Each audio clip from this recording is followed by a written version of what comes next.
بسم اللہ الرحمن الرحیم۔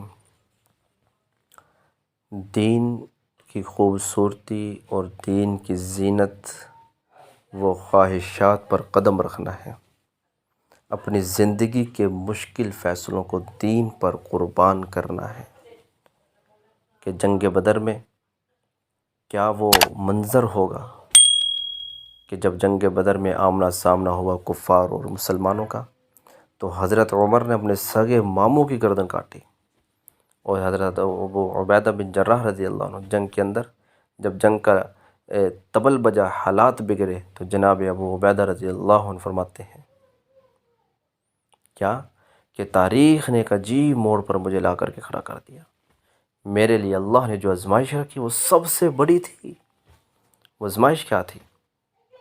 فرمانے لگے جب میں میدان میں نکلا تو کافروں نے میرے سامنے جس کو لا کر کھڑا کیا وہ میرا سگا باپ تھا۔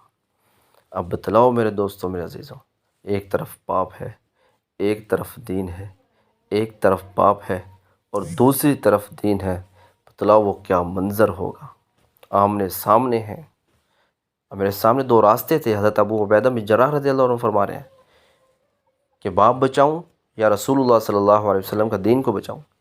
بہت کم وقت تھا فیصلہ کرنے کے لیے۔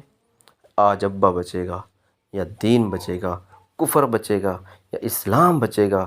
فرماتے ہیں میں نے پورا نہیں سوچا، میں نے تلوار اٹھائی، باپ کی گردن اڑا دی اور میں نے رسول اللہ صلی اللہ علیہ وسلم کے دین کو بچا لیا۔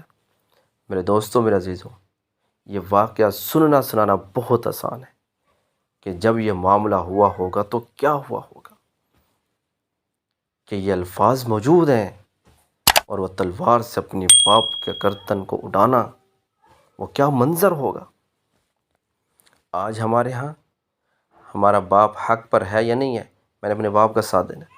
میرا بھائی حق پر ہے یا نہیں ہے، میں نے اپنے بھائی کا ساتھ دینا۔ دیکھو الیکشن میں کیا ہوتا ہے کہ سب کا ووٹ ناحق جا رہا ہے کہ میں نے اس کو ووٹ دینا ہے، میں نے اس کو ووٹ دینا ہے۔ اب باپ کہ اگر کوئی بچہ مخالفت کر لیتا ہے کہ وجہ آپ غلط ہیں، تو پوری برادری اس کے خلاف ہو جاتی ہے، پورا خاندان اس کے خلاف ہو جاتا ہے کہ تجھے زیادہ سمجھ ہے۔ تو یہ دین کا کتنا بڑا اہم مارکا کہ ایک طرف باپ ہے اور دوسری طرف بیٹا ہے۔ رب محمد کی قسم، ابو عبیدہ پر ہزاروں قربانیاں قربان، کہ کتنی بڑی قربانی دی ہے۔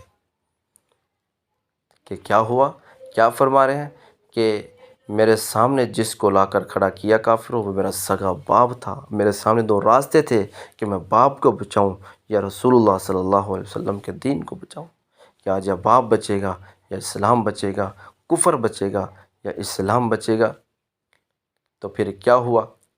آتے ہیں کہ تلوار اٹھائی، باپ کے گردن اڑا کر کے رکھ دی اور رسول اللہ صلی اللہ علیہ وسلم کے دین کو بچا لیا۔ باپ کی گردن کٹ کر گری اور نبی پاک صلی اللہ علیہ وسلم کے دین پر آنچ تک نہ آنے دی۔ ہم اپنی ساری خواہشات کو مقدم رکھتے ہیں اور رسول اللہ صلی اللہ علیہ وسلم کے دین کو سب سے آخر میں رکھتے ہیں کہ بھائی نماز پڑھنے کیوں نہیں آیا؟ میں کھیت میں گیا ہوا تھا۔ کہ بھائی نماز پڑھنے کیوں نہیں آیا؟ میں دفتر میں گیا ہوا تھا۔ بھائی نماز پڑھنے کیوں نہیں آیا؟ میں فلاں کلام کر رہا تھا۔ بھائی کیوں نہیں آیا نماز پڑھنے؟ میں فلاں کام کر رہا تھا۔ توبہ توبہ توبہ۔ تو یہاں کیا معاملہ ہے کہ دین کو آگے رکھنا ہے۔ اگر دین کو آگے رکھیں گے نا تو پھر ہماری کامیابی۔ اگر ہم دین کو پیچھے رکھیں گے، دنیا کو آگے رکھیں گے، تو آج تک دنیا کو کوئی نہ پکڑ سکے اور نہ کوئی پکڑ سکے گا۔ وہ خود قبر میں چلے جاتے ہیں لیکن دنیا کسی کے ہاتھ نہیں آتی۔ تو اس لیے میرے دوستوں، میرے عزیزوں، ایسا جذبہ تھا صحابہ کرام کا کہ صحابہ کرام رضی اللہ عنہم اجمعین دین میں ایک دوسرے سے سبقت لے جانے کی کوشش کیا کرتے تھے۔ اللہ تعالیٰ سے دعا ہے کہ اللہ تعالیٰ ہم سب کو صحابہ کرام کے نقش قدم پر چلنے کی توفیق عطا فرمائے۔ السلام علیکم ورحمۃ اللہ وبرکاتہ۔